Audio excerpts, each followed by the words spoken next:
Fala galera do Blumencast, sejam todos muito bem-vindos a mais um episódio do podcast de Blumenau. Eu sou André Cantoni, estamos na 4ª temporada.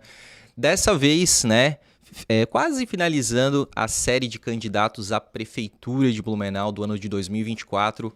Uma relevante ferramenta que a gente tem feito aqui na hora de você decidir o seu voto com consciência. Trazemos até o momento 3 candidatos, hoje vai ser a primeira candidata, feminina, mulher aí, para falar então de assuntos importantes para a nossa cidade, mas eu diria para vocês, mais ainda importante é conhecer a vida dela, porque é através da vida que a gente também conhece, quais são os seus atos, quais são suas formas de pensar, seus conceitos.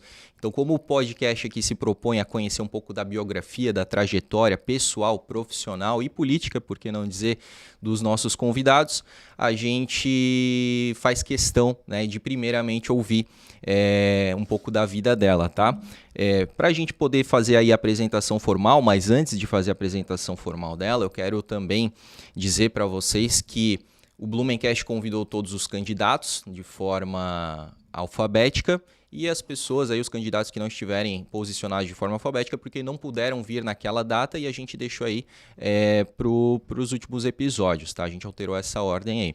Agradecer muito a todos os candidatos que aceitaram de pronto o nosso convite, tá? E também dizer que a gente sempre lança uma caixinha de perguntas no Instagram 24 horas antes para receber as perguntas também do público da comunidade dos seguidores, certo? Então vamos lá, hoje vamos falar com ela, que é advogada, escritora, gerontóloga e engajada em causas sociais, formou-se em Direito no ano 2000, fez especialização em Gestão em Saúde Pública e mestrado em Educação. Ao longo da trajetória, também presidiu o Conselho Municipal de Cultura. Coordena a ONG Mães do Amor, que atua em defesa da diversidade, integra a Comissão de Direitos Humanos da OAB, a ABC Ciclovias, a Associação Catarinense de Preservação da Natureza, que é a Caprena. Um abraço para o professor Lauro Baca. E o Conselho Municipal de Saúde, candidata a prefeita de Blumenau pelo PSOL, com Jaísa Douzan de vice. Estamos falando então hoje com a Rosane Magalhães Martins. Seja muito bem-vinda, candidata. Obrigada, é um prazer e uma honra estar aqui nesse podcast. Há muito tempo que a gente acompanha o trabalho de você, André, e da equipe, e a gente vê que tem um bom engajamento, que é um trabalho sério, e é disso que a gente precisa. E é bom estar aqui também conversando com os teus seguidores, teus ouvintes e teus... Os Blumencasters. Os Blumencasters. Para que nos conheçam e efetivamente quem sou, o que é o PSOL, quais são os nossos programas e projetos para a cidade.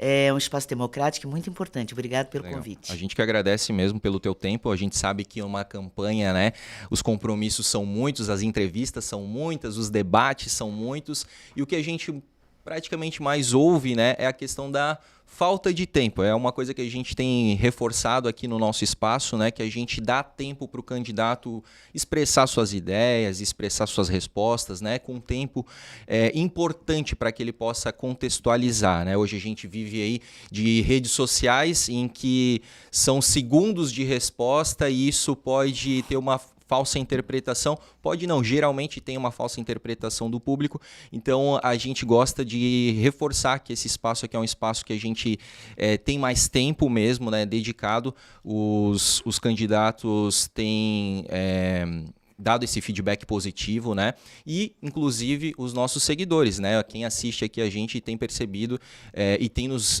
dado esse feedback positivo de que é um espaço muito importante para entender, e ajustar até o seu conceito aí em relação a cada um dos candidatos, tá? Mas antes de começar a conversa efetivamente, eu quero pedir para você se inscrever no nosso canal, porque a gente tem episódios inéditos todas as semanas com pessoas que construíram e constroem a cidade de Blumenau. Inclusive a gente está aqui com o assessor da candidata, Valério Alves, que inclusive quero convidá-lo aqui para um podcast. Gosto muito do trabalho dele, um verdadeiro artista aqui.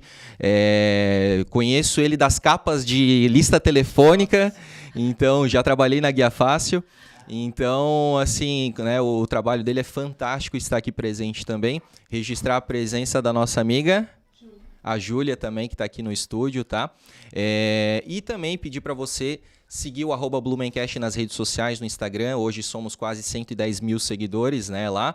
Temos realmente um engajamento muito grande e a gente mostra, né, curiosidades históricas e também dicas, né, do que fazer aqui na nossa cidade e o que é de melhor aqui em Blumenau.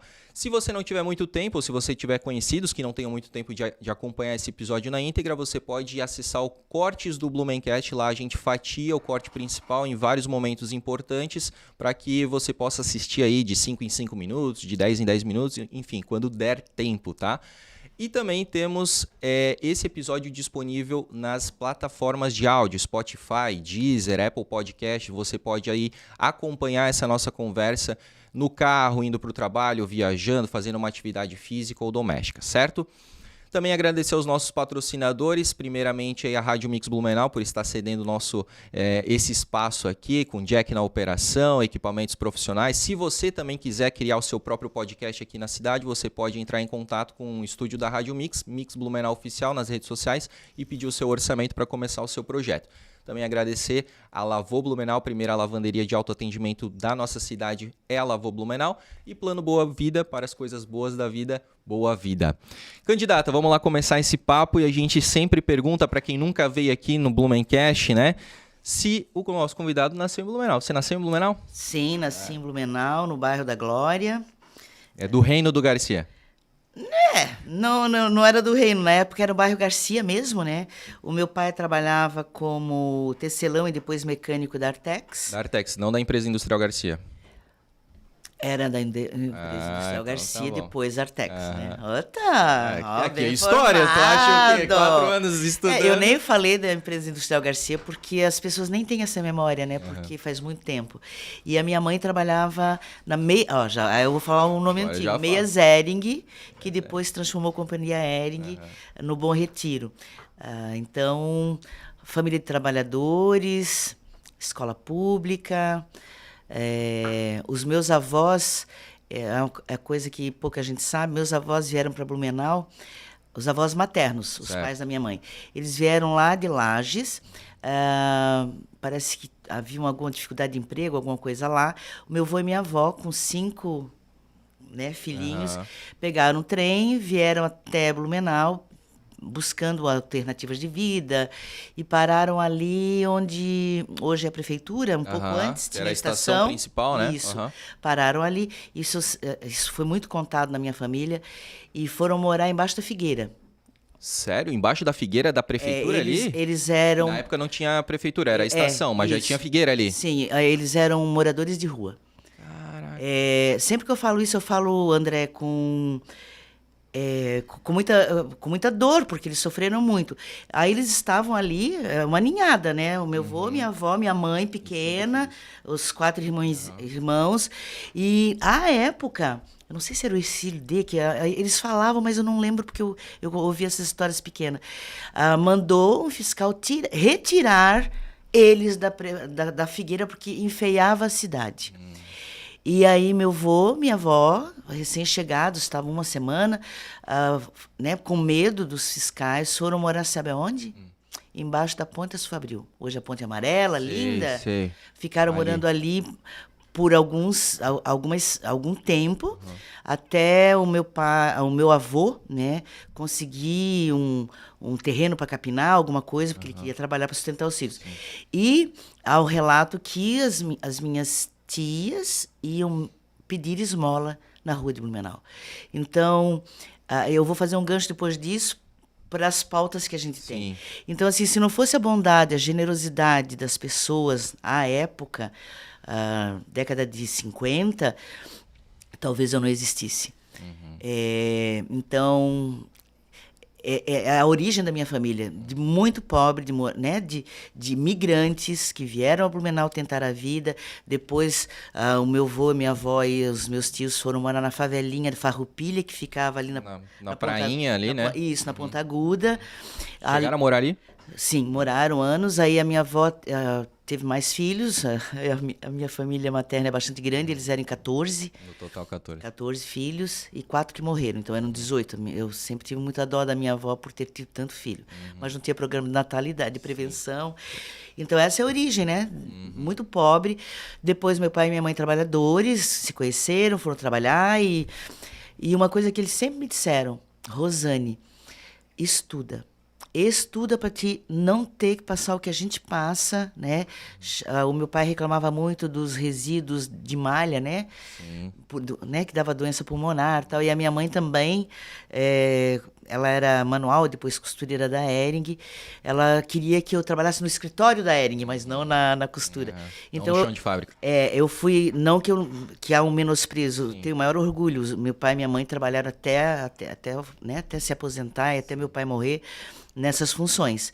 Foram trabalhadores dignos, dedicados, mas eles queriam uma vida melhor para mim. Então, seguindo essa... Eu sempre parecia um mantra, né? Estuda, estuda. Isso ficou... E eu passei a vida todinha, André, estudando. Tanto que faz uns 5 anos que eu acabei o mestrado. Então, eu sempre estou intercalando a minha vida pessoal, profissional, né, familiar com, né, a dedicação aos estudos. Uma coisa que eu achei interessante, já que a senhora está falando de estudos, assim, é que você acabou atuando, né, tipo, na saúde, né, também na educação, que são temas básicos, né, e que você acaba tendo bastante conhecimento de causa para falar, né. Eu não gosto de ser uma pessoa arrogante, mas eu digo que eu tenho capacitação técnica, intelectual para administrar a cidade de Blumenau, porque eu sou advogada, então eu entendo da legislação, de contratos, de licitações, eu entendo, porque eu sou advogada. Mesmo que o meu trabalho principal seja na defesa de todos os tipos de família, né? Eu faço um trabalho mais nessa área, defender mulheres vítimas de violência, enfim. Aí eu tenho também a qualificação em gerontologia. Gerontologia é o estudo do envelhecimento humano. Na área da gerontologia, eu acabei sendo a única brasileira selecionada para fazer uma pós-graduação no México. Na época, faz uns 15 anos, a Organização Mundial de Saúde estava preparando a América Latina para o envelhecimento humano. E como é que a administração do Brasil e dos estados tinha que se preparar para a mudança da pirâmide, né, que ia ter uma inversão e que... Coisas que já acontecem na Europa, né, iria para cá. E eu fui a única brasileira selecionada para esse curso, que eu não paguei, essa pós-graduação em Gestão em Saúde, que foi no México em 2 anos, e para mim foi muito interessante, porque eu expandi o meu olhar para o mundo e vendo as questões de gestão mesmo, sabe? Porque era a Organização Mundial de Saúde que falava, então a gente falava em epidemiologia, em todas as áreas que era possível a gente estar intervindo na administração pública. E aí, posteriormente, que eu acabei fazendo um mestrado em educação, porque eu estava lecionando, professora no curso de Direito, eu atuei em Jaraguá, Guaramirim, em Palhoça, em Lages, também fui professora de pós-graduação e também fui professora da Fundação Oswaldo Cruz, da Fiocruz. Na área de envelhecimento humano, eu orientava os alunos que faziam os seus trabalhos de conclusão de curso. Então, eu tive muito êxito também na área enquanto docente, adoro dar aulas, adoro tá orientando as pessoas, né, para o futuro, isso me é muito grato. Então, em torno disso tudo, aí em cada área eu fui publicando livros, né? Eu sou uma ativista da arte e da cultura, porque desde 80 e pouco eu participei e criei a Associação dos Poetas Independentes em Blumenau, quando nem existia nenhuma entidade literária. A gente organizou um livro colaborativo, o primeiro livro que era possível na época, que era caríssimo, não tinha recurso, e a gente conseguiu até a ajuda do Jornal de Santa Catarina, que cedeu folhas do jornal para a gente fazer impressão. Quem que eram os poetas independentes da época? Era o Carlos Vince, Salete de Lourdes, Tânia Rodrigues. A Tânia Rodrigues trabalhou no jornal há muito tempo. Era o Douglas Unino. Tem uma galerinha ainda que escreve. Então, a gente fez livros, fazíamos poesia nas fábricas, a gente era bem idealista. Eu sou uma idealista até hoje, né? Então, a gente queria mudar o mundo através da poesia. Então, foi um momento muito incrível, muito, muito bonito, de militância também, que a gente queria que o município olhasse para a parte da cultura e ajudasse-nos, né? Nem que fosse lançar esses. Aí, logo depois, eu lancei o meu primeiro livro, que era o Fel do Sil. Foi lançado em São Paulo, na Associação União Brasileira de Escritores, foi lançado em Porto Alegre, foi lançado numa época que ninguém fazia lançamento fora. E o que ele fala? Fel do Sil? Fel do Sil, ele fala de poesia, ele trata da história de uma mulher que é oprimida. Ele é muito delicado, ele é muito lindo, esse livro.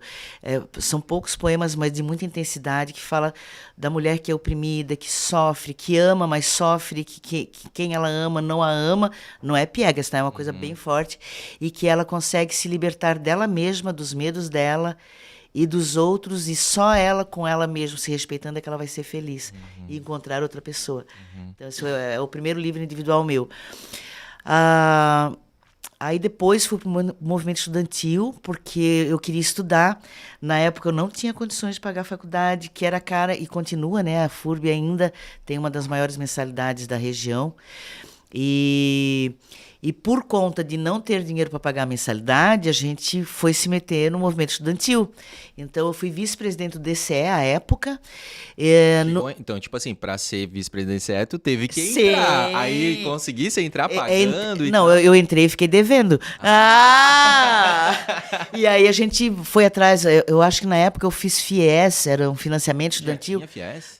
Eu não sei se era esse nome, tá? Mas era alguma coisa similar, talvez não com esse nome, mas era... Era do governo federal. E o meu pai e minha mãe eram fiadores. Então, se eu não conseguisse pagar o financiamento, eles perderiam a casa. Toda a questão de garantia lá. E foi o que quase aconteceu, tá? Porque eu não tinha condições. Eu tinha dificuldades. E aí eu fui para o movimento estudantil. E o que a gente discutia? Pô, é uma universidade. A minha mãe sempre me disse que quando ela trabalhava, e eu era muito pequenininha, foram à fábrica, reunindo todos os trabalhadores, sendo: olha, a gente tem uma rifa de tantos dinheiros que vocês podem pagar com desconto de folha de pagamento, mas esses dinheiros aqui, que a gente está pedindo para vocês, vai garantir que os filhos de vocês estudem na FURB. Ela não tinha o nome FURB ainda, mas na Universidade de Blumenau. Sim, isso. E a minha mãe pagou os dinheiros lá, descontado na folha de pagamento, por 12 meses. E passados anos e anos e anos, quando eu quis entrar na faculdade, eu disse: mãe, eu não vou conseguir pagar. Aí a minha mãe disse assim: mas eu ajudei a construir essa universidade, eles disseram que os nossos filhos iam poder estudar ali. Eu disse: mas só vou estudar se pagar, mãe. Então ela se sentiu muito entristecida, porque ela acreditou, que ela pudesse. Então, no movimento estudantil, o que a gente acabou fazendo? Eu fui conhecendo a política, que o nosso mundo é político, que as decisões são políticas, e acabamos fazendo uma busca pela FURB federal. Imagine, em 86, se não me engano foi 86. Porque, pelo que eu li, a senhora se formou em 2000, é isso? Mas aí eu não estava fazendo direito ainda. E o que era a primeira? Eu estava fazendo letras, porque eu queria ser escritora famosa. Entendi. Tá. Então, a primeira faculdade foi de letras. Foi de letras. Na década de 80. Isso. Tá. Porque aí eu era a escritora sonhadora. Aí entrei na faculdade, não consegui pagar, Eu me lembro que a gente conseguiu ir a Brasília, era uma coisa caríssima. A gente pediu para os deputados da época, o Renato Viana pagou a minha passagem. Ele era deputado lá em Brasília. Sim. Marco Maciel nos recebeu, os Bornhausen também já faziam parte do governo desde o século passado, enfim. E fomos lá, e na época a gente não conseguiu, obviamente, disseram: não, a nossa intenção é privatizar todas as universidades. Eu voltei quase chorando, porque a gente tinha um sonho de poder fazer com que os filhos de trabalhadores de Blumenau pudessem melhorar de vida, se qualificar, ter um curso superior. Acabei saindo da faculdade, conheci meu primeiro marido, me casei, tive a primeira filha, a Geórgia. A Geórgia Fausti? Sim. Não acredito que é. Não sabia? Pois é. Então teve a filha. Isso é bom? Precedendo a mãe na candidatura. Sorriso, eu não sei se isso é bom ou se é ruim, né? Eu conheço ela por ter sido a candidata das últimas eleições, né? Eu não sabia. Né? Geórgia é minha filha. Porque os sobrenomes são diferentes? Ela usa o sobrenome do pai, né? É Geórgia Paula Martins Fausti. Entendi. Aí, tecnicamente, fica melhor. carne. Isso que eu gosto de uma conversa, né? Porque, assim, na verdade, candidata, a gente, assim, para essa série a gente busca conhecer um pouco ali do plano de governo, a gente busca estudar até para otimizar esse tempo também. Mas o que eu gosto mesmo é de não estudar, descobrir. Isso, ir descobrindo na conversa, sabe? De se conhecer aqui, sabe? Então, pô, isso aí já foi uma coisa que eu não tinha pesquisado e... Ligado, né? Já ligado, porque eu gosto de acompanhar as eleições, então já acompanho desde a época, eu sou de 91, mas eu lembro muito bem das eleições de 96. Tem quase a idade do meu filho no meio. Tipo, Dalírio Beber e César Sim, Vandal, né? Então, e aí de lá pra cá eu venho acompanhando todas as eleições, mesmo desde criança, assim. Então, quando tu falou Geórgia, aí pensei. Sim, aí eu tive Geórgia, né? E foi um casamento que durou muito pouco tempo, não deu certo, infelizmente. Mais ou menos quanto? Porque hoje eu sei que são 12 anos. Foram 3 anos. De casamento. Tá, beleza. Por várias circunstâncias, inclusive do machismo da época, porque ele não queria que eu trabalhasse, não queria que eu estudasse. Eu queria muito estudar e eu queria muito trabalhar. E na conjuntura, né, da época, a mulher tinha que se submeter, né? Então eu acabei me divorciando dele. Aí eu voltei a estudar, eu fiz contabilidade, porque eu tenho o segundo grau técnico em contabilidade. Fui começar contábeis, mas foi um curso que eu também não gostei. Descobri que exatas... Mas tu pensa, letras para contábeis, né? Água e vinho. E aí... fui pro jornalismo, porque eu era escritora, conheci a galera e fui pro jornalismo. O Arthur Monteiro, tu não deve conhecer, mas... Vou falar, mas não... ele era, assim, um dinossauro do jornalismo e ensinou muita gente na cidade. Ele era professor da FURB de jornalismo? Não tinha curso de jornalismo. Foi agora, né? Bem recente o curso da FURB. Foi depois da Sociesc ainda, né? Sim. 2014, é muito recente. Bem recente. E isso era em 90. Em 90 e pouco, né? Então, nesse período, como eu escrevia, né, literatura, eu ia levar os meus releases que eu datilografava nos veículos, eu acabei conhecendo a galera do jornalismo. E o Arthur, um dia ele disse... Eu estou precisando de uma repórter, eu acho que tu vai se dar bem. E aquilo para mim era uma coisa do outro mundo, assim. Como assim? Porque eu achava a profissão de jornalista uma coisa absolutamente incrível. E eles, não, vai lá que tu vai começar a trabalhar. E eu não tinha formação em jornalismo, mas na época o sindicato permitia. Né? Se não tivesse a faculdade, universidade, tu poderias ser provisionado. Fiquei umas 2 semanas lá sendo foca dele. No Jornal de Santa Catarina. No Jornal de Santa Catarina. Tinha outros jornalistas da época? Tinha o professor Elmar, o Elmar da Unisociesc, era meu contemporâneo, ele me ensinou a escrever também. A Irene Ruscher, não sei se tu chegou a conhecer. O Tonete. Eu ia falar dele, Tonete. Que ele era dessa época, ainda mais da parte policial, né? Ele Sim, tinha cobertura, né? Mas depois ele foi para a parte política e eu peguei a parte policial. Eu fui editora de polícia por algum tempo lá, depois eu fui editora de cultura, arte e lazer.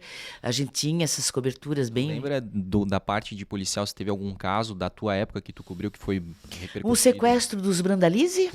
Não, eu não tô ligado, mas teve isso? Foi aqui em Blumenau um sequestro? Eu era editora de polícia, a família Brandalize lá do meio oeste, e eles sequestraram e os sequestradores levaram para Balneário. Aí eu mandei os meus repórteres para lá para dar cobertura. Foram dias tensos, foi o sequestro da família Brandalize. Teve um fechamento feliz? Teve, ninguém se feriu. Sim. Eu acho que só quem se feriu foram os sequestradores. Entendi.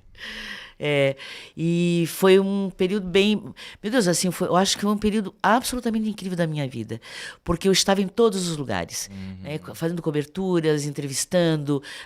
Faz parte da notícia, né? Tu tá ali, né? Era incrível. Time, né? E isso me qualificou também. Sim. Eu sempre fui uma fuçadora, né? Então, sempre ligada nas coisas, sempre antenada, sempre atrás do fato, atrás do fato, né? Buscando a verdade, entre aspas. E ali, na redação do Santa, eu conheci meu segundo marido, que é o pai dos meus 2 outros filhos, que ele também era jornalista à época, o Sidney, e a gente teve um casamento de 24 anos, e tivemos a Giane, que é a minha filha trans, para que vocês entendam que quando eu falo em famílias e falo sobre a diversidade, eu tenho a vivência, né, de acompanhar a transição da Giane, e tenho o Tiago, que tem quase a tua idade, que ele era psicólogo e agora é profissional de TI, trabalha na T-System. E a Giane acabou o mestrado em teatro na UDESC e está se preparando para o doutoramento. E a Georgia não concorreu porque ela está agora finalizando o doutorado dela na UFSC. Entendi. Ou ela fazia uma coisa ou outra, e aí o partido achou que, né, que era... Era o teu momento. Que era o meu momento, porque eu sempre fiquei mais de bastidor. Eu só entrei realmente para disputar algum cargo há 4 anos atrás, então eu não sou uma... Foi a vereadora? Aham. Entendi. Então, eu sempre fiz militância, Sim. sempre fiz trabalhos, né? Mas nunca concorri. Sim. Eletivamente, nunca concorri a cargos públicos, porque eu sempre deixava o protagonismo para as outras pessoas. Eu sempre fui disso, de estimular as pessoas para que elas se empoderassem, se capacitassem e pudessem, né? Sim. Mas aí as coisas foram piorando nos últimos anos e eu pensei assim, que mundo que eu vou deixar para minha neta? Eu tenho uma neta, chama Olivia, tem 6 anos de idade, e a Blumenau que a gente está vivendo hoje, para mim, assim, dá um certo receio pelo acirramento, uma violência. Eu estou sofrendo muito também, enquanto candidata, a violências, e eu não gostaria que Blumenau seguisse nesse rumo. E aí, como é que a gente muda o mundo? Sendo protagonista dele, né? Então, pensei, né, a gente viu as candidaturas que estavam se organizando, que eram de um campo, e eu pensei, não, vou também me colocar à disposição, eu tenho capacidade, eu tenho competência, eu tenho qualificação, e eu tenho sonhos, eu tenho 62 anos de idade, mas estou ativa nas ruas, nas lutas, e eu sei do que é possível fazer, né, numa prefeitura de Blumenau. Quantos votos a senhora ganhou como vereadora? Ai, bem pouco, André, foi em torno de 800. 800? Ah. Porque o nosso partido, ele é um partido pequeno, né? Apesar dele ter crescido muito no último ano, foi o partido que mais cresceu a nível de Brasil. Os outros partidos se fundiram, né, juntaram, trocaram de nome. O pessoal foi o que mais cresceu junto à população de 16 e 28 anos. Né? É dados do TSE. Sim. E também é um partido que teve, dos 10 melhores deputados de Brasília, 7 são do PSOL. Érica Hilton, Pastor Henrique Vieira, Sâmia. Então, é um partido que faz a diferença onde ele está, né? Mas deixa eu aproveitar e já perguntar também, assim, porque me corrija se eu estiver errado, né? Mas o PSOL, ele veio de uma decisão do PT? Sim. E aí a senhora falou, né?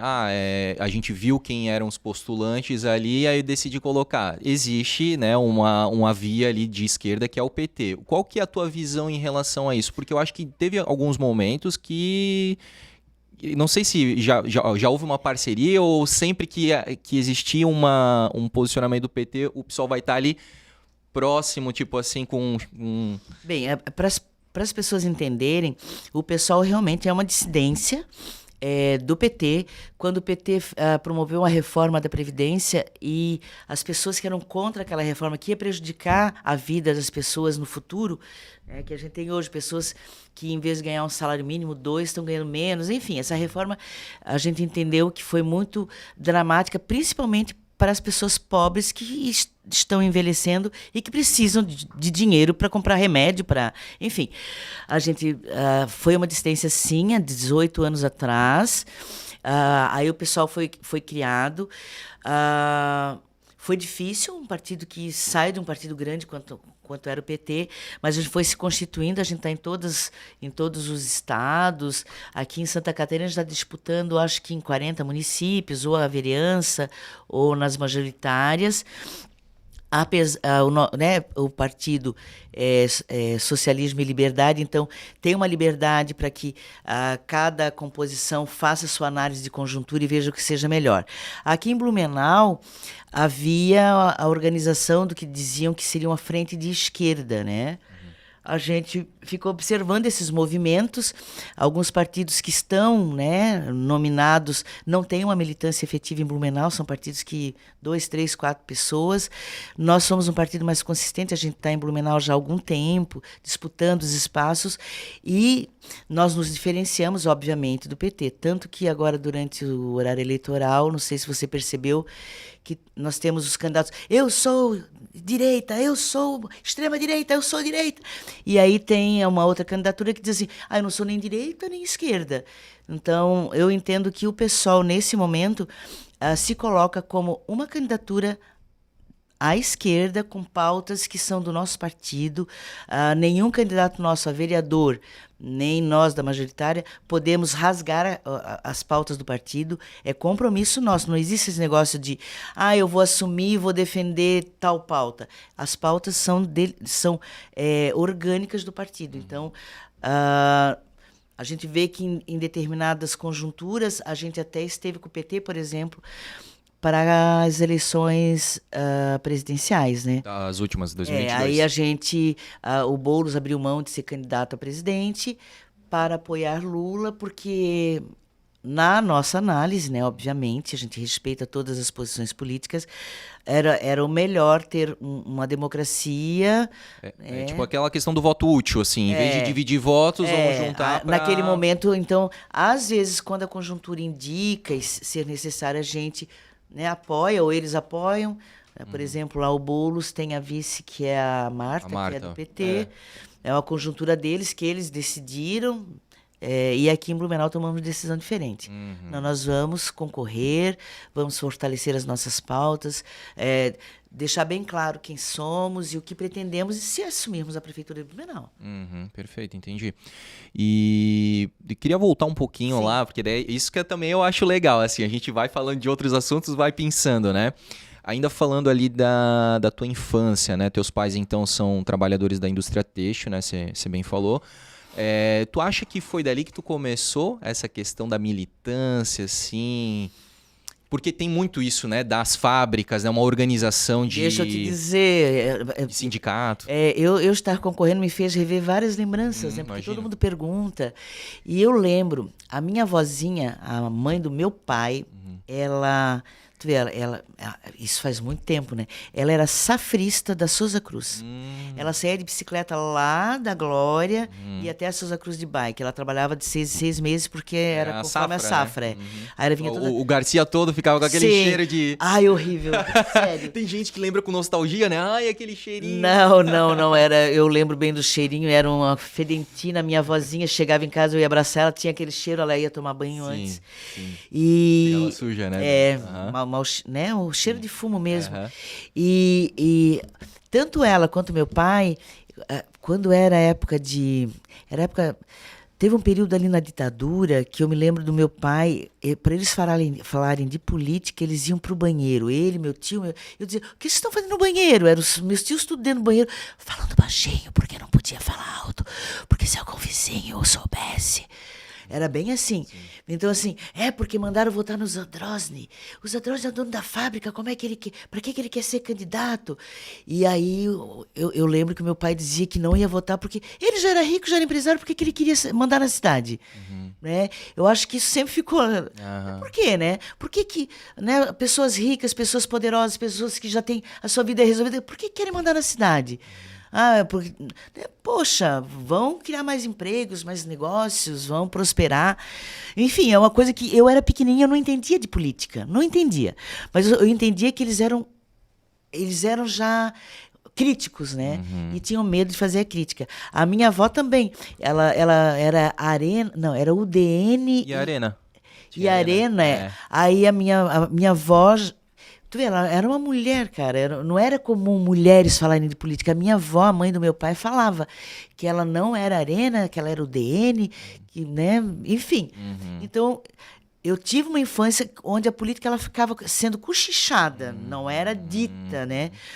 E quando eu entrei na faculdade, meu pai ainda era vivo, e eu disse que eu tinha entrado no movimento estudantil, que não sei o quê, que eu estava entendendo dos partidos. Na época não tinha PT, era o PDT. A Cássio Bernardes era o presidente do PDT. Do Napoleão Bernardes.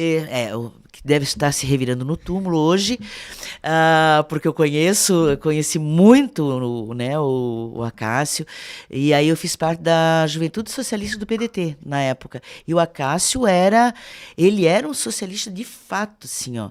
Ele era um grande cara, me deu grandes aulas, e foi na mão do Acácio Bernardes, né, que eu fui introduzida na política partidária. Caramba, jamais pensaria um negócio desse, cara. E pensava muito diferente do filho hoje, né? Olha só. Tá, e a questão da escola pública, onde que foi? Era lá na Glória? Qual que era o nome do colégio? Eu estudei, era o Colégio São José, que depois foi incorporado ao Celso Ramos. Mas que ficava ali na igreja mesmo, ali, Sim, né? eu morava do lado do colégio, a rua Gersmil. Aham. Que agora tem um asilo, Lar Santana. Sim. Era antes do Lar Santana. Acabando o muro do Celso Ramos, era a minha casa do outro lado da rua. Entendi. Antes a gente morava na favelinha lá nos fundos da Gersmil. Mas depois a gente acabou. A minha avó casou com um viúvo que deixou a gente construir uma casinha ali. Ali vocês não tiveram nenhum problema com aquela enchente de 90 da Rua Belo Horizonte, né? Foi uma catástrofe que aconteceu ali. Não, aí a gente já não morava. mais ali? Não morava mais. Mas eu lembro da minha avó contando que ela tinha uma casinha lá nos fundos da Gersmil. E a casa desbarrancou. Então, assim, os desastres ambientais em Blumenau, né, e a ocupação até de áreas... Principalmente da região sul, né? Já acontece. A minha avó, eu acho que na década de 40 para 50, ela tinha feito uma casinha e a casa caiu, ela ficou sem casa e teve que... Enfim, então aquela região sempre foi muito dramático morar, né? Porque é muita coisa íngreme, é um problema. Sim, e aí também eu acho que tu queria fazer aquela conexão de quando teus avós vieram para Blumenau, que moraram embaixo da figueira, até porque eu vi o teu plano de governo e ali você não defende a internação compulsória, né? Como é que é isso pra ti que teve familiares? Até porque, mas assim, eu como cidadão, eu entendo também que, por exemplo, teus avós queriam trabalhar. Eles não queriam ficar permanente nessa situação. Sim. A gente sabe que tem moradores de rua que precisam de uma ajuda. Tem moradores de rua que, infelizmente, estão realmente né, com vício de drogas e tu tens lá também numa das pautas essa questão das drogas, tanto não lícitas quanto lícitas, né? De prevenção mesmo, né? Então Sim. não é que tu defenda a Sim. drogadição, né? Sim. E... Porque a saúde mental é um problema em Blumenau hoje, tá? Sim. O aumento dos suicídios, o uso abusivo de drogas lícitas que são receitadas pelo médico mesmo, Mas a antidepressivo. própria questão do álcool também. O álcool, assim, o alcoolismo, ele é muito danoso para a sociedade. A violência doméstica sempre acontece com usuários de álcool, né? Então, para mim, eu entendo que combater né, as drogas lícitas e ilícitas são bem importantes. E na questão das pessoas que moram em situação de rua, a gente tem vários casos, né? Tem pessoas que realmente, por exemplo, os egressos do sistema prisional, que vão, né, cumprir uma pena. Já fiz várias historias pela OAB nos presídios. Assim, se tu entra ali com a tua alma um pouquinho boa, tu sai de lá querendo matar ou morrer, porque são tratados feitos animais. Enquanto que a lei de execução penal, André, fala o seguinte, que o objetivo... Tá, o cidadão, ele delinquiu, cometeu um crime, pequeno, médio, grande, ele cometeu um crime, ele tem que ser processado, condenado e cumprir a pena. E a pena não é para piorar ele, não é para transformar ele e brutalizar e animalizar ele, e sim para que ele fique segregado e que ele seja ressocializado para que ele volte a integrar a sociedade. E o que a gente vê hoje é o oposto. É um menino que é preso porque fez um furto, entrou lá, ficou né, lá dentro, sem estudo, sem qualificação, sem respeito mínimo. Quando sai, ele está lá especialista em crime, porque ele ficou lá dentro, ocioso. Então, a gente entende que nós temos os egressos do sistema prisional que tem que ser reorganizados e reeducados para voltar para a sociedade, para que não fique na rua. Nós temos as pessoas que ficam circulando de cidade em cidade, que chegam em Blumenau. O que vem fazer em Blumenau? Querem trabalhar, têm profissão, sabe? Ter essa central de triagem, monitoramento e orientação. Tem as pessoas que têm problemas de saúde mental, que tem uma grande parte. Eles têm problema de saúde mental, esquizofrenia ou qualquer coisa assim. A família não quer mais essa pessoa dentro de casa, joga. Eu acompanhei algumas abordagens sociais aqui em Blumenau, também pela OAB. Tem família, mas a família não quer mais ele, aí ele fica ali. E ele fica na rua e acaba tendo contato com aqueles, porque não são todos que estão na rua, que são usuários de crack, né? Mas acaba tendo contato e ele, por ter, né, problemas, né, acaba fazendo uso de crack também. E a gente tem um problema complexo que a gente tem que saber como tratar com humanidade. Eu já fiz vistorias também no abrigo municipal. Todos os moradores de rua poderiam não estar mais na rua. Tá? Nós temos equipamentos, nós temos equipes. Eu já conversei com assistente social, com abordagem social. São pessoas bacanas, mas alguma coisa nessa política está errada, André. Porque eles não querem ir para o abrigo, porque eles dizem que lá é horrível. É claro, quando a gente vai fazer uma vistoria, eles só mostram o lado bom, né? Mas tinha câmera no lugar onde as mulheres se trocavam, que eram abertas para quem estava lá fiscalizando. Isso tudo foi relatado por nós. Se o vendedor de paçoquinha foi lá para o abrigo, ele tem que jogar a paçoquinha fora, no outro dia ele não tem nem a paçoquinha. Os animais, às vezes, também... Às vezes eles dizem que são cuidados, às vezes não. Então, todo morador de rua tem um cachorro de estimação, eles não são pessoas ruins. Eu acho que, em algum momento, o sofrimento, a desumanização, a falta de suporte da família, às vezes a família é muito pobre, que também não recebe o apoio da prefeitura para dar conta, né, de um aluguel. Eu convivo muito com as pessoas bem ferradas, sabe, André? É muito difícil. Eu trabalhei de voluntário 4 anos numa assistência social, que não é ligada à prefeitura, sim, né? Ela é à parte. E trabalhei 4 anos e exatamente na parte dos moradores de ruas. E fiz, inclusive, amizades. Hoje eu passo por alguns deles, assim, sei o nome, né? E como eles gostam quando tu chama pelo nome, porque é uma dignidade, né? Sim. O teu nome traduz essa dignidade.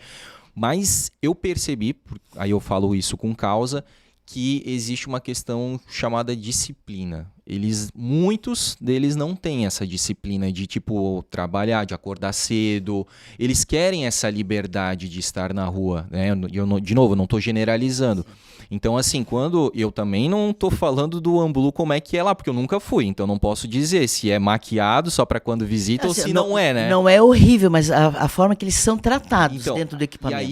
Mas aí eu acho que vem uma questão de interpretação, do tipo assim, talvez para eles que gostam daquela liberdade, ter aquele horário, não, ó, agora tu vai comer às 8, e se tu chegar às 8h30, tu não vai ter mais. Aí ele chega às 8h31, pois é, eu passei fome porque eles não me deram comida, sabe? A gente sabe que eles também têm um chororozinho ali. Não, sim, claro. Isso é do humano, né? Sempre querer adaptar as agendas para o teu benefício próprio. Isso. Mas então a gente tem várias situações, né? Então, de imigrantes que chegam na cidade, de pessoas que são dependentes e elas têm que ser tratadas, né?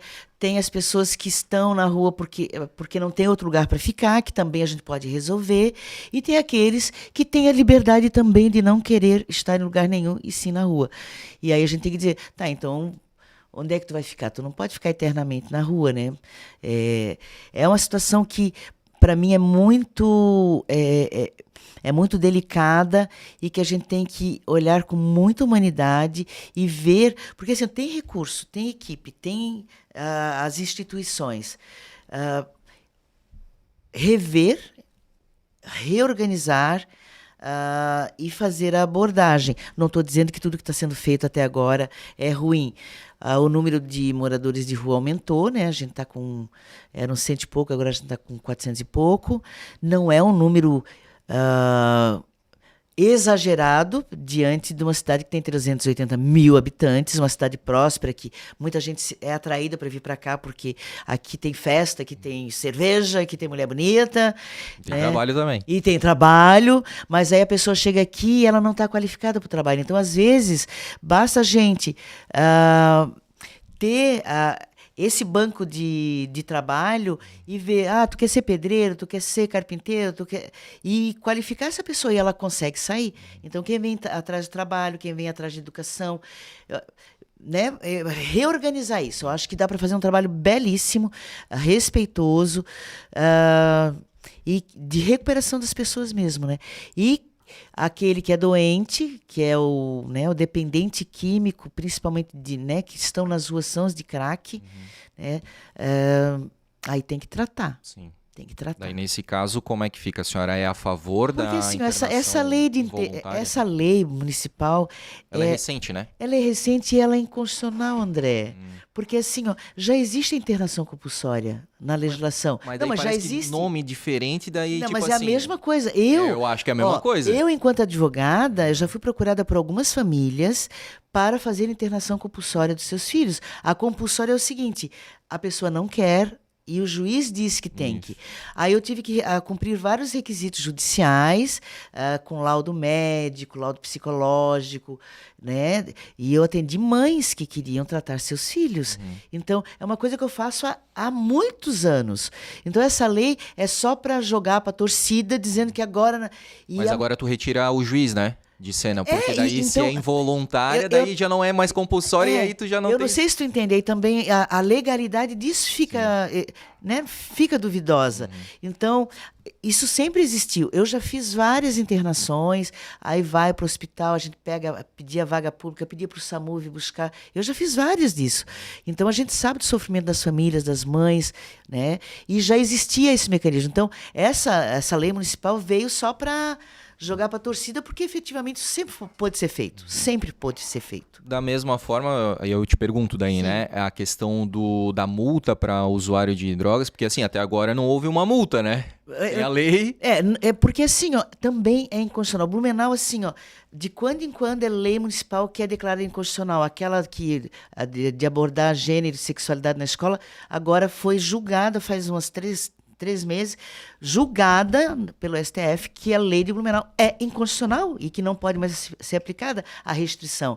Então, também tem que ter cuidado, né? Quando você está numa Câmara de Vereadores, você está no Executivo, de fazer leis que, no mínimo, atendam os princípios da Isso, tem uma comissão, né? E passa até pela comissão. Mas assim, já passou pela Comissão de Constituição e Justiça que disse assim, essa lei é inconstitucional. Não faz mal, a gente aprova e depois, até tornar inconstitucional, a gente está ganhando lucro político. Está fazendo barulho. Exatamente. Então, eu sou contra esse tipo de atitude, porque não é responsável e criminaliza ainda mais.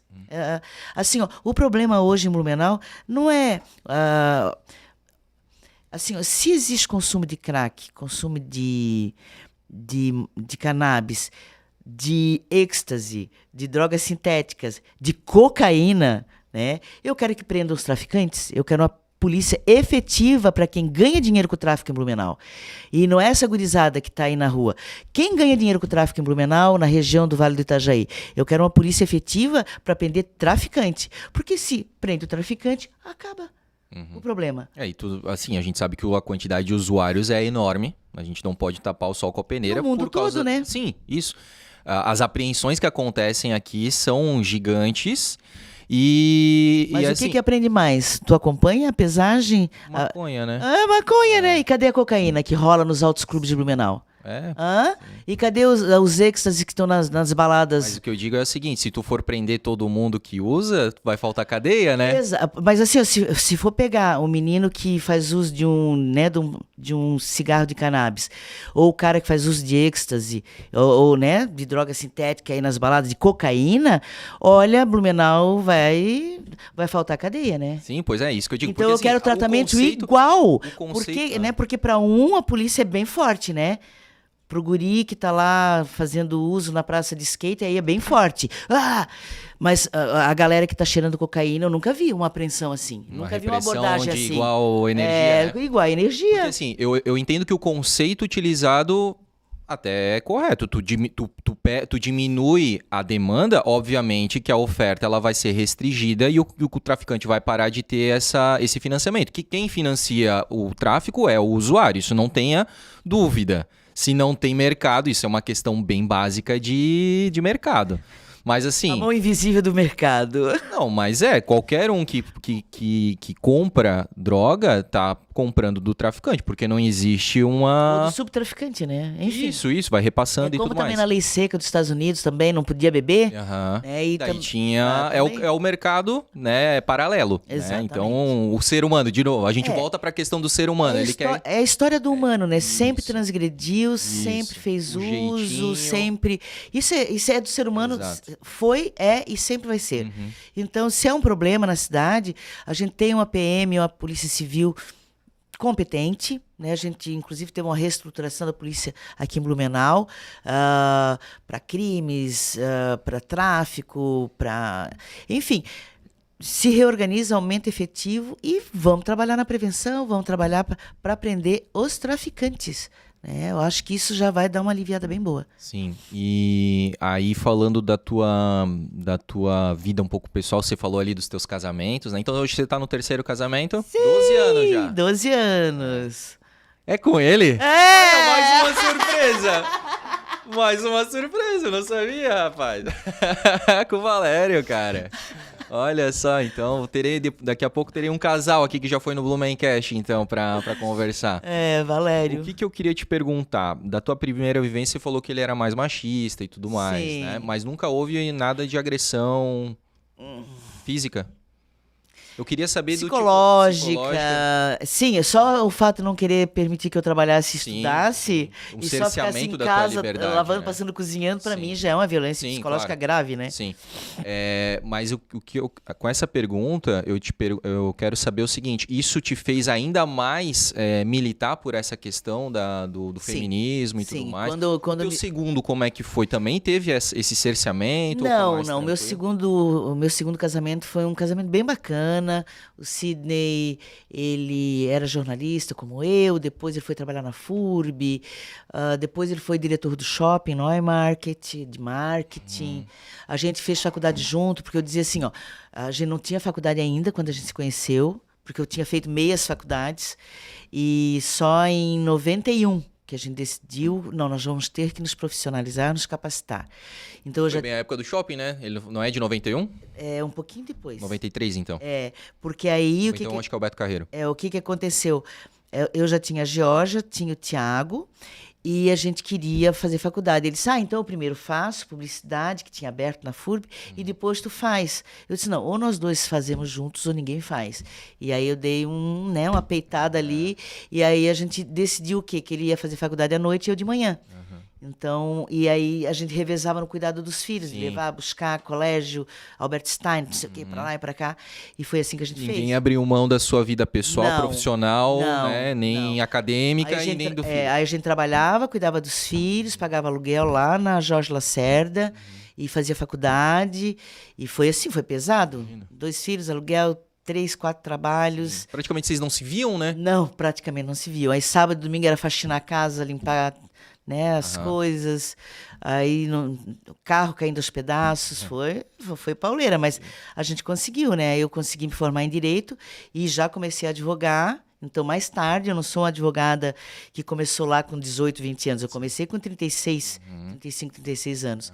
E sempre eu trabalhei na área criminal por um tempo, porque todo formado em direito se apaixona pelo direito criminal, e depois foquei na defesa de todos os tipos de família, guarda, alimentos, inventário, partilha, prisão para mal pagador de pensão.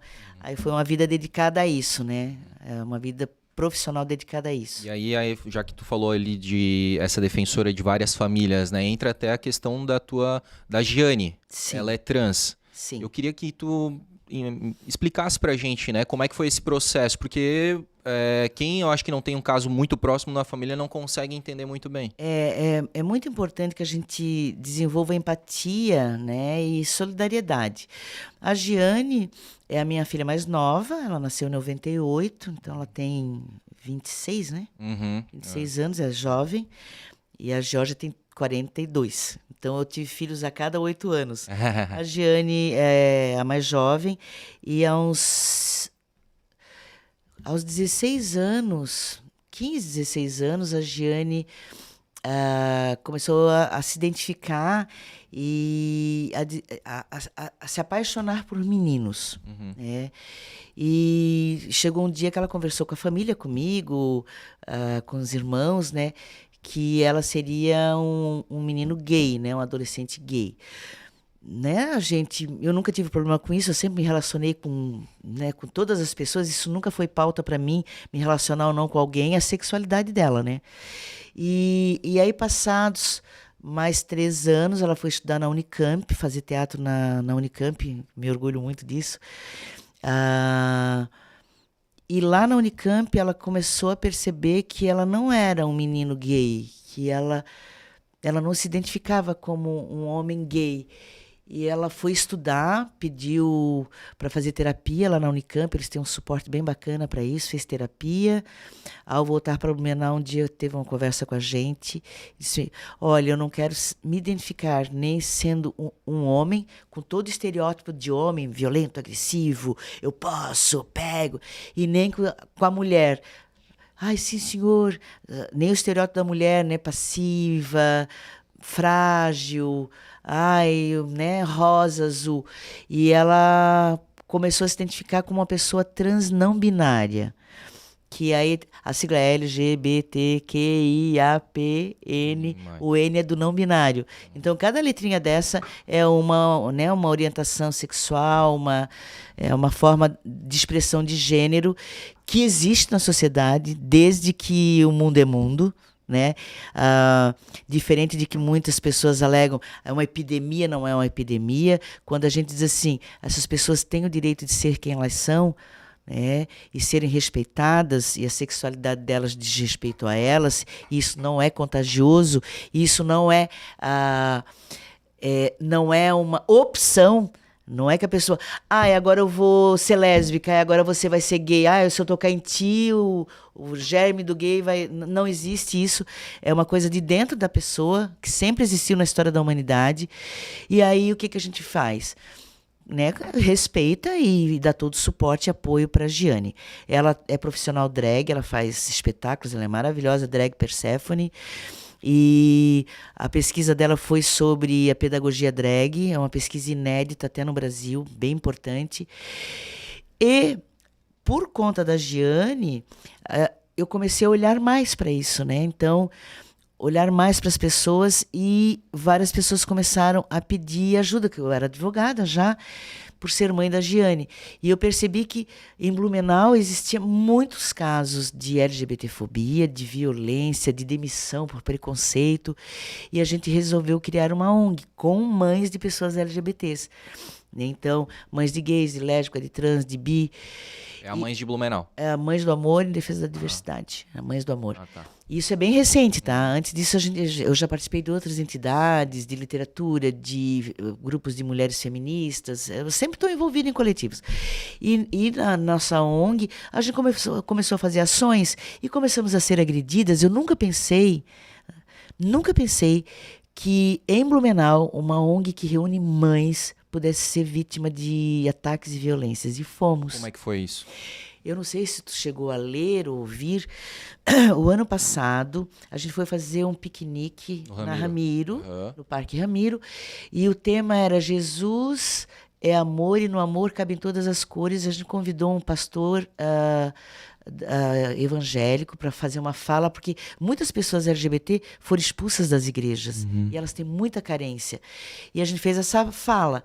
E isso foi divulgado um pouco antes do piquenique. De manhã, alguém estava lá caminhando, disseram, colocaram flyers LGBTfóbicos, onde vocês fazem o piquenique? E o mais interessante é que foi um casal que levou os flyers numa sacola. Eles ficaram lá por 2 horas colocando os flyers. O guarda não viu, a moça da limpeza não viu, as câmeras não gravaram nada. Porque aí a gente soube, fomos até lá, e o que estava? Os flyers foram produzidos exatamente para atacar o nosso piquenique e dizer que os nossos filhos eram filhos do diabo.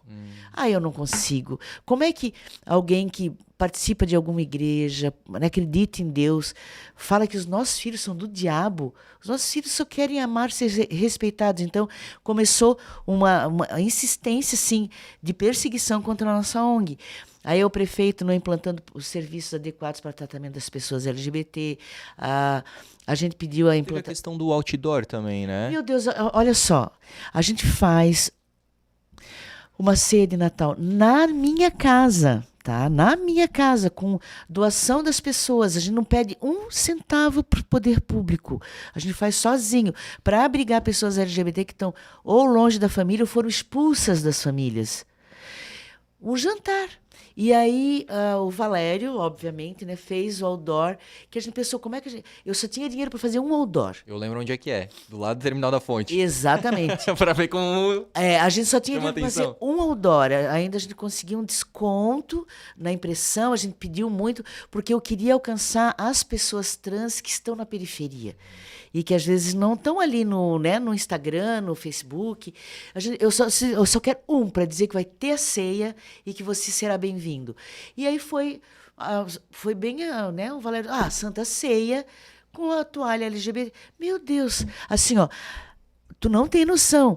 A ameaça de metralhar a minha casa, de me matar, de matar todos os LGBT que fossem na ceia de Natal, que foi no dia 24 de dezembro à noite.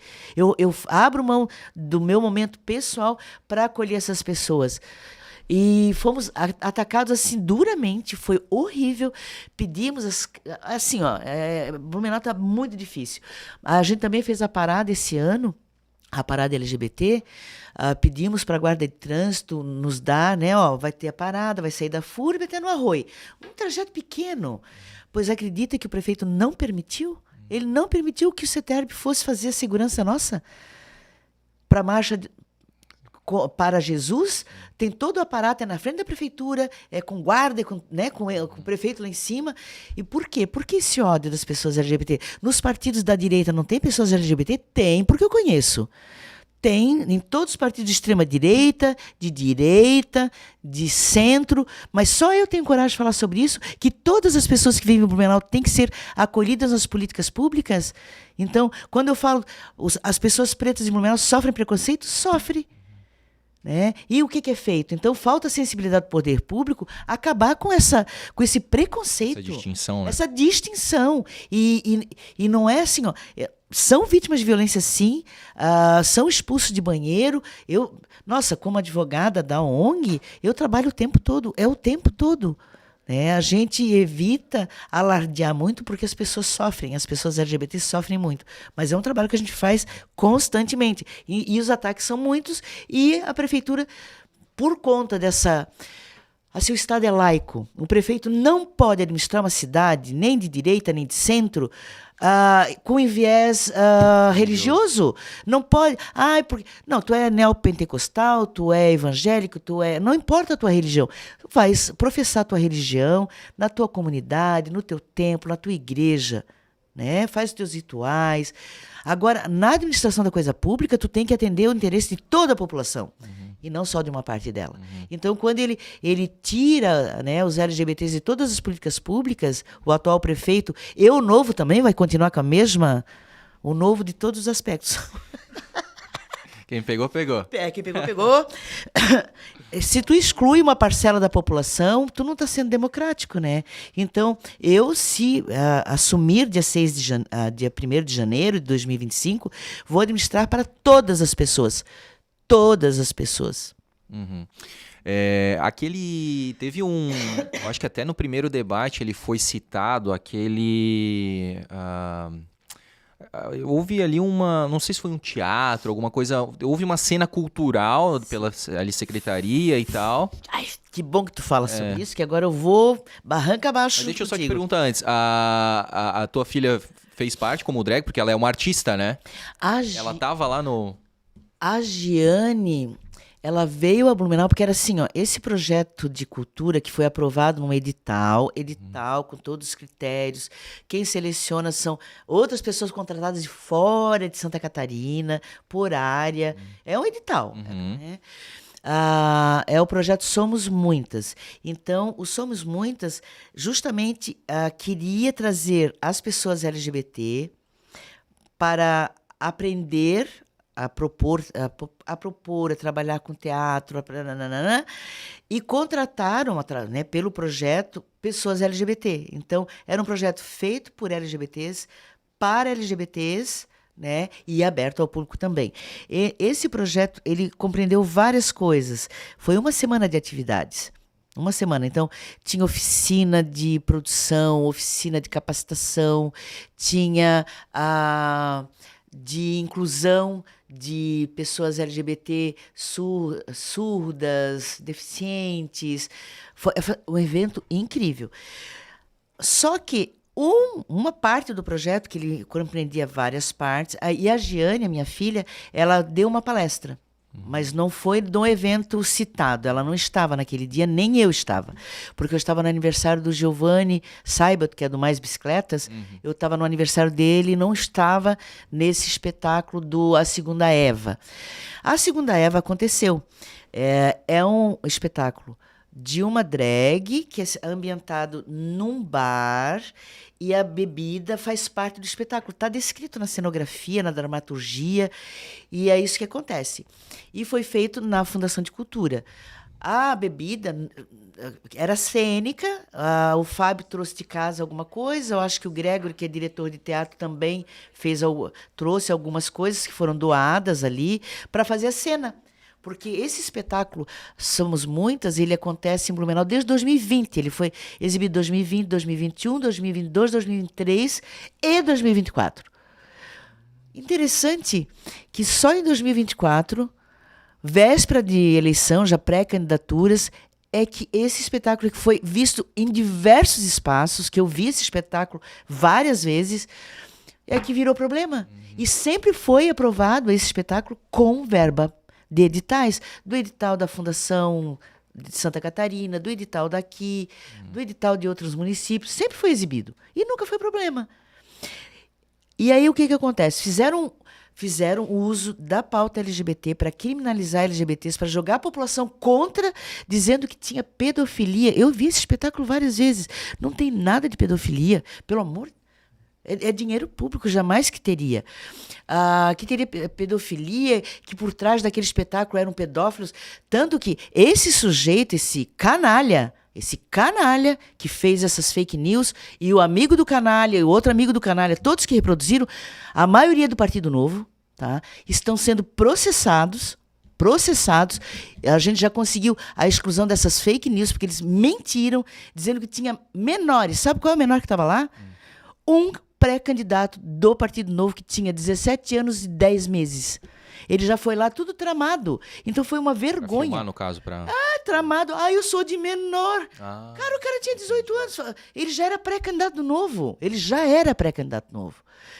Eu já provei isso nas redes sociais. A gente entrou com ação para excluir essas fake news do ar. A gente ganhou a liminar. E agora a gente está apurando os danos morais, porque o Fábio, ele trabalha com arte e teatro, tu deve conhecer, ele trabalha na Companhia Carona do Teatro Carlos Gomes há mais de 20 anos. Assim, espetáculos belíssimos, mas ele também é uma pessoa que faz espetáculos LGBT.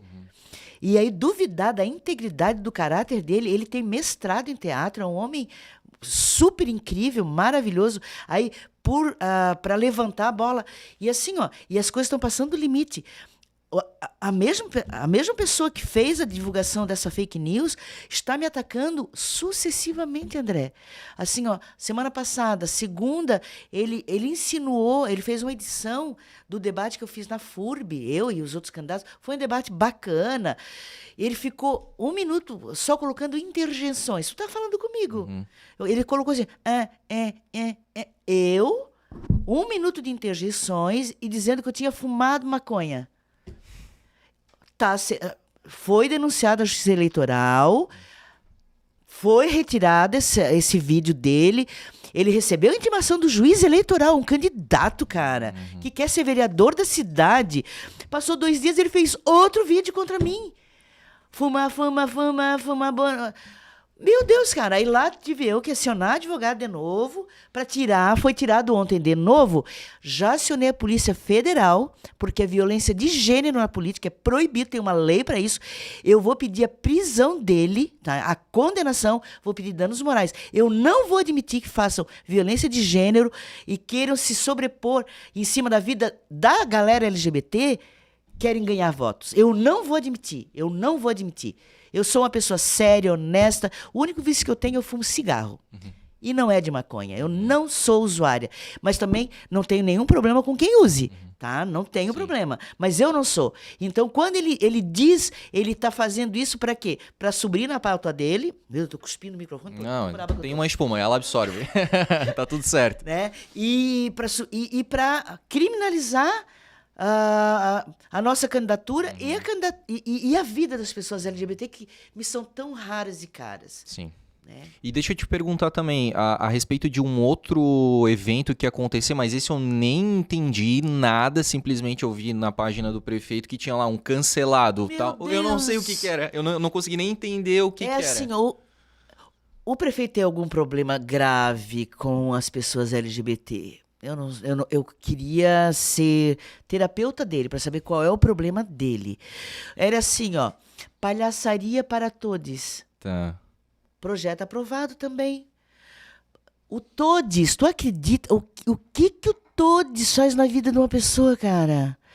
E é um projeto cultural para crianças, assim, ó, era oficina de teatro, de palhaçaria, de diversão, de alegria. No dia para fazer a apresentação, só apareceu assim, ó, o evento foi suspenso, eles lacraram a Fundação de Cultura, inclusive o Museu de Arte não pôde ser visitado no domingo passado, porque o Todes coçou não sei aonde, lá na mão do prefeito, e aí ele mandou fechar a fundação. Segundo consta, porque a fofoca rola, né, nessa cidade, rola bonito, os pastores evangélicos disseram, tu não pode admitir o Todes. Mas eles dizer que os nossos filhos são do diabo, né? Todos do diabo, pode. Né? Então, é uma falta de respeito, uma falta de empatia, uma falta de amor, uma falta de ler os ensinamentos de Jesus. Eu, nos primeiros debates, nas primeiras entrevistas, eu sempre trazia a citação de Jesus, porque Jesus era um cara generoso e que se ele estivesse em Blumenau aqui, ele estaria cuidando das pessoas que estão na rua, ele estaria do lado das pessoas LGBT, que são vítimas de violência, ele estaria ao lado das mulheres que são violentadas e agredidas e assassinadas em Blumenau. Ele não estaria na prefeitura passando a mão no Mário. Não. E aí, falando ainda em família, falando que a gente tá vindo num negócio de casamento com coisas e dentro. É um sanduíche, né? Candidato. E aí eu percebo Vida o seguinte. longa, né? Pois é verdade. Mas eu percebo então, né, já que agora a senhora se encontra nessa terceira fase, digamos assim, da tua família, né? Sim. O Valério aqui. Mas eu percebi que tu não usa aliança. Isso é uma questão assim que você entende que é puramente simbólica? Nunca me deu. Não pode, rapaz. Aí, ó, agora eu joguei, cara. E ela não tinha pedido isso, entendeu? Foi de novo, ó, mais uma surpresa. Na realidade, ele tem déficit de atenção e ele vai perder a aliança. Então é dinheiro jogado fora. O que importa, na realidade, porque assim, a aliança é para mostrar para os outros que você tem um compromisso com alguém. Eu tenho um compromisso com o Valério, ele tem comigo. Sim, isso é o que mais importa, e com não certeza. importa, a aliança não vai mudar nada. Eu o respeito, ele me respeita. Claro. Então, isso não é importante. Sim. O que importa é o respeito, o amor, o companheirismo. Então, eu já tive alianças nos outros relacionamentos, todas devidamente penhoradas e não buscadas na Caixa Econômica Federal. Daí não. Né? Mas realmente, isso é uma questão... O que importa é questão o amor e o respeito. Total, porque quantas pessoas que usam aliança e são infiéis, traem, agridem, né? Então, eu tô há 6 anos com a Joyce, mas a gente noivou no ano passado. Então, até então, a gente não usava nem aliança de compromisso, nada, porque a gente também entende dessa forma. A gente colocou simplesmente assim pra... Tem uma pressão social também. Existe isso também. Depois que tu, tens o noivado, daí já vem a pressão social do casamento. Aí daí casou, depois quando filhos. é que vai ter neném? Isso, existe essa... Viver é sofrer, né? Pressões sociais. E a gente tem que... Nós somos indivíduos, a gente pode ter outros momentos, né?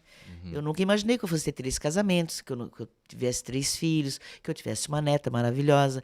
A vida vai se constituindo e se construindo. É muito Sim, lindo e se isso. permitir isso é muito importante, muito né? Porque bacana. senão a gente fica realmente mentalmente abalado, assim, né? Porque é isso, você sofre uma pressão, mas você quer ceder aquela... Na verdade, você não quer ceder a pressão, mas você cede e você acaba não sendo você, né? Então, todas as decisões, elas precisam ser conscientes para que a gente, no final da vida, a gente diga, poxa, eu fui eu. Eu vivi a minha vida, Eu né? sou uma pessoa plena. Isso não tem, Eu não tem sou uma dinheiro que pessoa pague, né? absolutamente plena, não é nem em patrimônio, Sim. mas em vivências, em viagens, em conhecimento, nas pessoas que eu toquei na vida delas. As experiências, né? Nas experiências. Apesar de nunca ter ocupado cargo público, eu ocupei vários lugares que eu pude ajudar efetivamente muita gente, né? Na área da gerontologia também, com os livros que a gente publicou aqui em Portugal. Tem um editor em Portugal que nos editou lá, dei curso, palestra, sabe? Ajudando as pessoas a envelhecerem bem, saudável, a serem mais políticas, que... né? Quando tu vai envelhecendo, tu precisa de políticas públicas para dar conta do seu cuidado, do seu medicamento, né, do seu postinho de saúde, de ter um home care. Então, é incrível. Viver é incrível e aproveitar as oportunidades que a vida nos dá também é incrível. Sou uma pessoa plena. Que legal. Candidato, daí eu estava lendo uma matéria que saiu semana passada da senhora sobre seus gostos pessoais e tal. Deus, sim. Mas me chamou a atenção o seguinte, eu sou gateiro. Eu tenho 5 gatos, a senhora eu vi que tem um, né? Sim, o Gaddafi. Pois é, Gaddafi. Vai falar Então, com a Giane. Cara, esse... Ô, Giane, o que é isso? Pra mim, Gaddafi tem um peso muito grande nesse nome aí. Eu me lembro que o Gaddafi foi presidente da Geórgia para a Giane. O Gaddafi, ele tá com 14 anos. Então, a Giane tem 24. Não, foi mais tempo, porque a Giane era novinha quando ela ganhou o gatinho preto que a Geórgia doou para ela. E, Giane, eu não sei se estava havendo conflitos na época. Aí, qual é o nome do gatinho? Gaddafi. Eu disse, mas como Gaddafi, né? Porque a gente sabia o sentido, né? Pra quem não sabe, vamos só explicar aqui, né? O Muammar Gaddafi foi o ditador da Líbia por 42 anos, né? Depois ele foi deposto, foi naquela primavera árabe lá, Sim. né? 2010, mais ou menos ali. Foi por aí que o Gaddafi... E aí a Giane deu o nome de Gaddafi e não teve... Porque era dela o gato. Depois de algum tempo, aí elas... Ai, que vergonha, que nome que eu dei pro Gaddafi. Mas já estava dado. Tanto que... Gaddafi vem aqui, ele é super obediente. A Giane agora tá em Floripa, o Gaddafi tá lá em casa. Mas ele me obedece, tá? Não é ele que é o ditador, né? Não, lá em casa Tu não tens nada de... Né, nesse sentido de homenagear. Porque assim, imagina que a gente... Não. Tenha tá louco? Né? Não. Porque não. É muito assim... Eu vou rebatizar já o Gaddafi, porque olha só o problema que me dá. Pois é, eu achei bem estranho. Pô, mais uma pessoa, né, que defende a liberdade Imagine, ali. a culpa é da Giane quando ó. ela era criança. Eu adverti, mas ela... Mas a Gaddafi é tão linda, tão linda, tão linda. É um nome diferente, mas ele carrega um peso, né? E aí o que aconteceu, né? Ela acabou indo pra Floripa, não tinha como cuidar, e eu sou a avó do Gaddafi, Sim. né? E aí eu cuido dele. Deixou nas tuas mãos esse. A bomba. Candidata, poxa, muito legal a gente ter conversado aqui, deu uma horinha e pouco, assim, acho que deu pra te conhecer melhor. Eu tive várias surpresas aqui, né, ao longo da nossa conversa, e como a gente está fazendo também com todos os candidatos, eu quero deixar esses momentos finais aí para a senhora pedir o voto aí da população aqui de Blumenau. Eu vou fazer então, falar com você. Você conheceu um pouco de detalhes inusitados da nossa vida, como a gente se constituiu, mas eu estou aqui para falar enquanto candidata a prefeita da cidade de Blumenau, pelo PSOL, e a gente elaborou já há mais de 4 anos esse plano. É o Plano PSOL 50, por uma Blumenau diversa e inclusiva. Quando a gente fala sobre isso, a gente está dizendo que a gente quer uma cidade onde todas as pessoas possam coexistir. Todos os tipos de família, os trabalhadores, as trabalhadoras, as pessoas negras, as pessoas PCDs, as pessoas da diversidade, os indígenas. Nós temos candidaturas únicas em Blumenau. A única pessoa indígena que é candidata é do nosso partido, que é a Nanjá. Nós temos uma pessoa trans, que é a Ruth, que é a única candidatura trans de Blumenau. A gente tem verdade, a gente tem projetos. E onde é que você vai acessar isso? No seu celular, você entra em advogada @advogada Rosane. Lá você clica, plano de governo. As mais de 350 propostas estão lá na palma da sua mão para você acessar, ler, porque aqui mesmo que a gente tivesse mais uma hora, a gente não conseguiria alcançar tudo. São 12 eixos, né, contendo várias propostas para a cidade em todas as áreas. Então, eu conto com você. Vote inteligente, vote PSOL Rosane 50 no dia 6. Para vice Jaísa Dozan, uma professora incrível. Acabei não esquecendo de perguntar, mas enfim, a senhora já sintetizou aqui que ela é uma professora, já a tua vice, a Jaísa, né? Sim. Ela é professora Das séries iniciais. de que colégio atualmente? É de um CI lá no Progresso, CI. que eu não lembro o nome agora. Beleza, Ela é professora de um Já CI. há mais de 30 anos, né, parece? Sim, ela tem também especialização em educação especial. Aham. Pessoa muito bacana. Uma coisa que eu percebi, que eu acho que felizmente a tecnologia ajudou bastante, porque a senhora tem pouquíssimo tempo, né? Eu vejo os programas eleitorais ali, Pouco né? tempo, pouco dinheiro. Mas pelo mas menos muito assim, amor. a qualidade da filmagem melhorou muito, né? Porque eu lembro antigamente, assim, o pessoal que tinha pouco recurso ali, cara, eram umas coisas assim que era triste de assistir, assim, né? Aí a gente tem Tinha um 2 Valério mega... junto, Pô, pois né? é, porque pelo menos assim, é curto, mas a senhora fala, né? Ó, siga lá o @ A gente advogada consegue, Rosane, e lá você vai ter todas as propostas que a gente rentabilizar, porque é impossível a gente falar de qualquer proposta, André, em 26 segundos. 26 segundos. Ainda tem a vinheta de abertura e a vinheta de fechamento. Então é quase que impossível. Por isso que a gente pede tanto, né? Tá lá na palma da mão no celular, tá indo para casa, tá, né, vendo um programa chato, dá uma olhada, eu tenho certeza. As nossas propostas são tão boas, André, que outros candidatos copiaram. Tarifa zero, copiaram UPA, projetos nossos. Eu lembro que a senhora falou num debate assim, Não, mas pô, que bom que estão reconhecendo copiaram hoje, mesmo, copiaram mesmo, na cara dura. Eu questionei, eles disseram, a gente adapta o que é bom. Eu disse, não, é Ctrl+C, Ctrl+V, né? Pelo menos espero que você consiga Uma fazer. referência, um Porque crédito ali. eu vou saber fazer. Eles não sei se vão. E até tem um candidato que fala das nossas propostas, cara, que ódio. E ele foi o último a subir na plataforma do TRE, o plano de governo dele, porque ele estava copiando os nossos, né? Então foi o último a postar, o último a subir, e até saiu no jornal. Ó, todos os planos já estão lá, menos o desse candidato, que fala exatamente... Não exatamente, que se fosse igual seria maravilhoso, né? O nosso é o melhor programa, eu tenho certeza, nós somos sérias, comprometidas, éticas. Não tem nada ao longo de 62 anos que desabone a minha vida. Nossa, eu quero administrar a cidade de Blumenau com muito amor, com muita pluralidade, com muito carinho, para voltar a ser uma cidade que realmente cuide, não aquele cuidar bobo, né, mas cuidar das pessoas que precisam e tirar esse ódio daqui, tirar esse sectarismo, essa coisa ruim, sabe? Poxa, nós vivemos aqui. A senhora falou, né, do plano ali de governo, diversidade, Blumenau mais diversa e inclusiva, né? Aí uma pergunta, né, pessoal? A senhora acompanha as redes do Carlos Tonê? A senhora até citou, ele foi colega de trabalho dele, né? Sim, quando eu tenho tempo acompanho. Sim, que daí ele sempre faz um resumo dos debates e ele fala, né, a candidata Rosane continuou falando sobre diversidade e inclusão, né? Porque quando a gente fala de diversidade, é diversidade econômica, diversidade turística, não é diversidade só da diversidade, não é só da questão do, né, inclusiva, para pessoas idosas, para pessoas PCDs, porque hoje nós não temos uma cidade inclusiva. Tu caminha numa calçada, tu cai. Então, a inclusão também abrange outras questões que estão permeadas em todos os eixos nossos. Quando a gente fala de mobilidade, vão fazer faixas elevadas, inclusão. As pessoas não vão mais tropeçar, os carros vão ter que parar, para de matar gente em cima de faixa de segurança. Isso é inclusão. Inclusão é ônibus que realmente tem acessibilidade. Inclusão é trazer mais respeito às pessoas PCDs, né, as mulheres vítimas de violência, as pessoas que estão nas ruas. Então, isso abrange todas as áreas e todos os eixos que a gente pode atuar. Perfeito. Candidato, a gente tem aqui o nosso presente, o boné, não precisa usar, tá?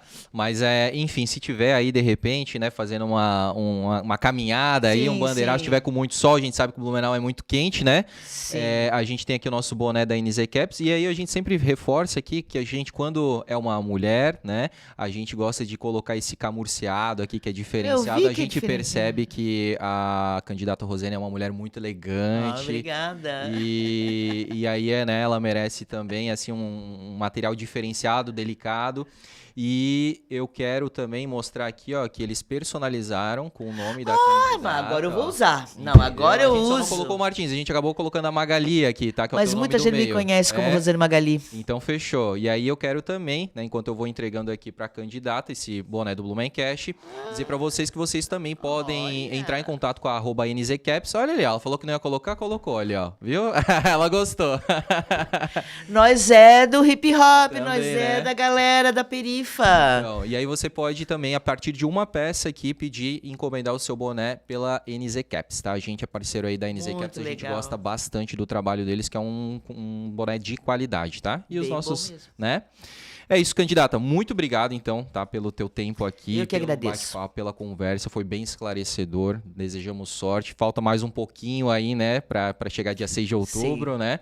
E eu sei que realmente é bem corrido, é bem desafiador, com vários problemas aí que a senhora, inclusive, relatou aqui no nosso programa, tá?